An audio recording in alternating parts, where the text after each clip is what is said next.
Good morning everyone. Today we are doing class 8 science chapter 1 crop production and management part 6. So आज हम discuss करने वाले हैं class 8 का science chapter 1 crop production and management part 6 and we are starting from topic 1.7 production from weeds. हमने previous video में बहुत सारी चीज़ें डिस्कस करी थी. Yes, like drip system, traditional way of method, जिसमें हमने इरिगेशन के मेथड पढ़े थे कि मॉडर्न वे में हम कैसे हमने कैसे डिफरेंस हुआ. मॉडर्न वे में हम देखते हैं कि स्प्रिंकलर सिस्टम आ चुका है, यस, ड्रिप सिस्टम आ चुका है, हमने एग्जांपल्स भी देखे थे. एंड अगर हम ट्रेडिशनल वे देखें तो हमने मोर, दाखी, देखती पड़ा था, राहत एंड चेन पाम, बहुत सारी चीज़ें देखी थी. एंड आज हम देखने वाले हैं कि उन्हीं वीड्स को जब हम इरिगेशन कर लेते हैं एंड वो अच्छे से ग्रो होने लगते हैं तो उन वीड्स को जो वीड्स, आपको पता है कि वीड्स किसे कहते हैं? Unwanted plants. You know that weeds आपने पढ़ा है क्लास 5 में भी कि वीड्स किन्हें कहते हैं. Yes, these are the unwanted plants which we don't know ever ये कहाँ से आए, कैसे ग्रो हुए हैं, इनको हम अनवांटेड प्लांट्स कहते हैं. ठीक है, अब ये हमारे क्रॉप को क्यों ख़राब करते हैं? ये तो पॉइजनस नहीं है तो हमारे क्रॉप को कैसे ख़राब कर रहे हैं? बिकॉज एज नो दैट हम क्रॉप के अंदर बहुत सारी फर्टिलाइजर्स, पानी वानी देते हैं ना. अब क्योंकि प्लांट्स ऑब्जॉर्व करते हैं तो ये भी एक तरीके का प्लांट है ना, तो ये भी ऑब्जॉर्व करता है. अब जिस प्लांट को नेसेसरी है ही नहीं कि वाटर भी ले, फर्टिलाइजर्स भी ले, मैन्योर भी ले, ठीक है, वो प्लांट ले जा रहा है. एंड जिस प्लांट को ज़रूरत है उस प्लांट को नहीं मिल पाता है. ठीक है, डेफिशिएंसी हो जाती है कभी कभी किसी प्लांट में. तो इस वजह से हमें वीड्स को प्रोटेक्ट मतलब क्रॉप को प्रोटेक्ट करना होता है फ्रॉम वीड्स. ठीक है, आप इसको कैसे प्रोटेक्ट करें? Let's start and read about it in this topic, protection from weeds. Sorry. Now Boojho and Paheli went to a nearby weed field. Just a minute. कि भूजो पहेली हैं, वो जा रहे होते हैं अपने वीट फील्ड के आसपास. ठीक है, जिनके गांव के आसपास जो गेहूं के खेत हैं उनके आसपास जा रहे थे. And saw that there were some other plants in the field. उन्होंने ये भी पाया कि उसी फील्ड में अदर प्लांट्स भी है, कुछ और प्लांट्स भी हैं जो ग्रो हो रहे हैं गेहूं के साथ साथ. ठीक है, तो भूजो कहता है have these other plants been planted purposely. क्या इन प्लांट्स को भी किसी पर्पस के तौर पे बनाया गया है, मतलब किसी कुछ सोच कर ही बनाया है, किसी पर्पस के लिए ग्रो करा गया है. So in a field many other undesirable plant may grow naturally along with the crop.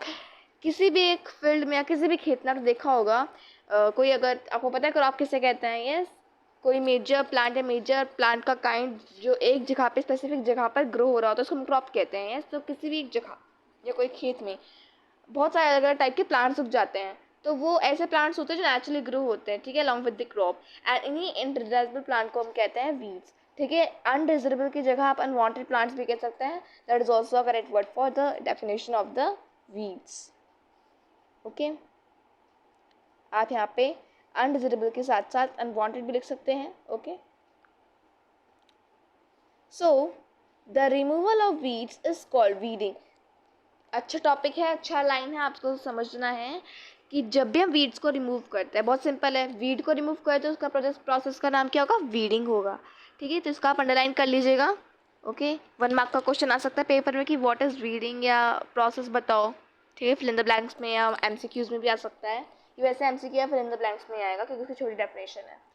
Now अब ये क्वेश्चन आ सकता है ज़रूर कि वीडिंग किसी क्रॉप में क्यों नेसेसरी होती है. Why is it necessary to protect the crops from weeds. तो इसका आंसर आप यहाँ से लिख सकते हैं कि weeding is necessary since weeds complete with the crop plant for water, nutrient, space and light. So weed भी क्या करते हैं, क्रॉप का जो आपका प्लांट है, जो नेसेसरी वाला प्लांट है, लाइक वीट, हमें वीट ग्रो करना है, उसके साथ साथ आपका अनवांटेड प्लांट वीड्स भी उग रहा है. अब वीट को जब हम फर्टिलाइजर, मैन्योर और वाटर देना चाहते हैं, वो तो वीड्स भी ले रहा है, तो वो डेफिशिएंसी भी कम कर रहा है. यस, तो क्या होगा कि वीट सबसे ज़्यादा वाटर ले लेगा, न्यूट्रिएंट्स ले लेगा, जब और वीट को कम मिलेगा, वीट क्रॉप को कम मिलेगा. ठीक है, तो ऐसे आपकी क्रॉप भी ख़राब हो जाती है. सो वीडिंग इज नेसेसरी. वीडिंग इसलिए नेसेसरी है बिकॉज वीड्स क्या कर देते हैं, सब कुछ चीज़ें कंप्लीट कर लेते हैं, सब कुछ चीज़ें ले लेते हैं प्लांट से, लाइक वाटर, न्यूट्रिएंट, स्पेस और लाइट. ठीक है, thus they affect the growth of the crop. So some weeds interfere even in harvesting and may be poisonous for animals too. कुछ वीड्स पॉइजनस भी हो सकते हैं एनिमल्स के लिए और ह्यूमन बींग्स के लिए. That's why it is necessary to protect the crop from weeds. Now farmers adopt many ways to remove weeds and control their growth. Farmer ने बहुत सारे तरीके अपनाए हैं वीड्स को रिमूव करने के लिए या उनकी ग्रोथ को कंट्रोल करने के लिए। नाउ आप उन्होंने कैसे मेंटेन या कैसे कौन से वेज को लिया जिससे कि वीड्स को रिमूव कर सके। तो tilling before sowing of crops को सो करने से पहले उन्होंने टिलिंग करा लैंड का, जैसे कि कहीं वीड्स के बीज भी हो तो वो हट जाए साथ में, ठीक है, जो क्रॉप की सोइंग में हेल्प करता है बाकी वीड्स को अपरूट करने के लिए या मारने के लिए, ठीक है, विच में then dry up and get mixed with the soil and become also nutrient for other plants too. So the best time for the removal of weeds is before they produce flower and seeds.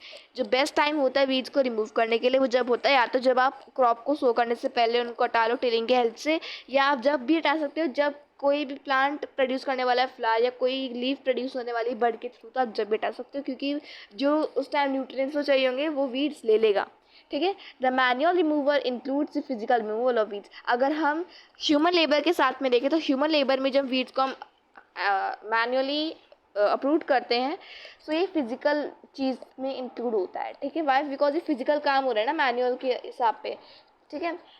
तो इस चीज़ में या तो हम weeds को approve कर सकते हैं मैनुअली फिजिकली हाथों से, यस, या हमको कट कर सकते हैं टू द ग्राउंड, जिससे हमारा एक ग्राउंड है, ठीक है। मान लो ये हमारा वीड है, ग्रीन वाला वीड है, मैं इसको नहीं चाहती कि मुझे प्लांट नहीं चाहिए, ठीक है, या मैं थोड़ा प्लांट ऊपर बनाती हूँ बिकॉज प्लांट थोड़ा ऊपर होता है ना, तो ये मेरा वीड है, मैं चाहती कि ये वीड हट जाए, ठीक है। एंड इसके नीचे क्या होंगी फिर?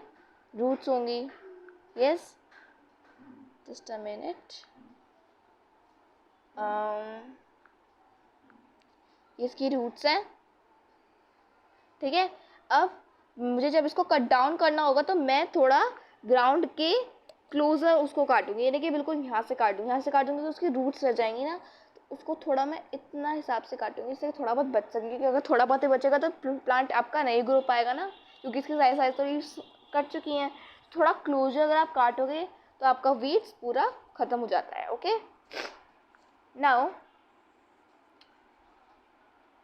Yes, this is done with the help of khurpi. इसको हम खुरपी के हेल्प से करते हैं। A seed drill is also use to uproot weeds for modern method of it. Modern method में देखें कि आजकल किसी मॉडर्न आपके चीज़ आती हैं, टूल्स आती हैं, तो उस चीज़ के लिए आप सीड ड्रिल आता है, ठीक है। या हम पहले अगर हम ट्रेडिशनल वाला वे देखें तो उस पर खुरपी यूज़ करते थे, ठीक है।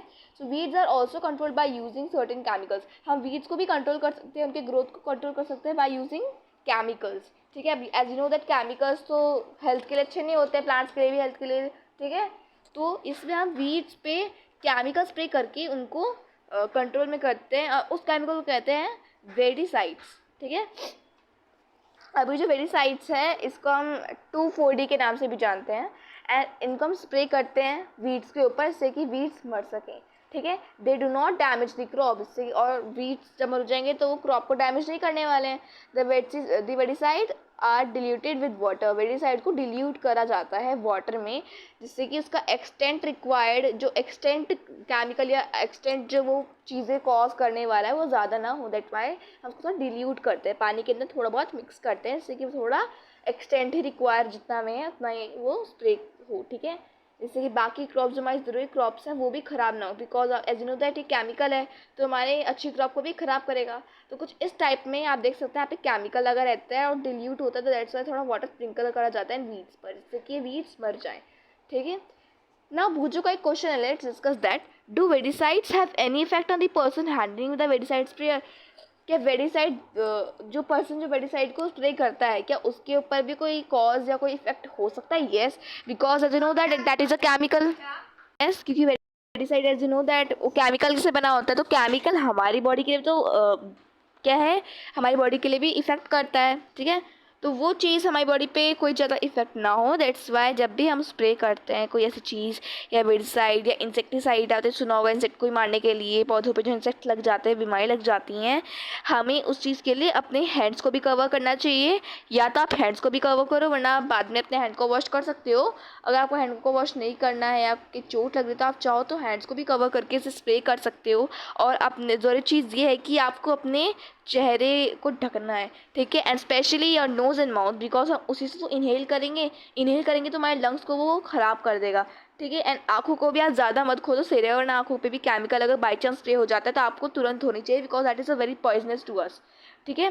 So as already mentioned, the weedicides are sprayed during the vegetative growth of weeds before flowering and seed formation. Spraying of weedicides may affect the health of farmers too.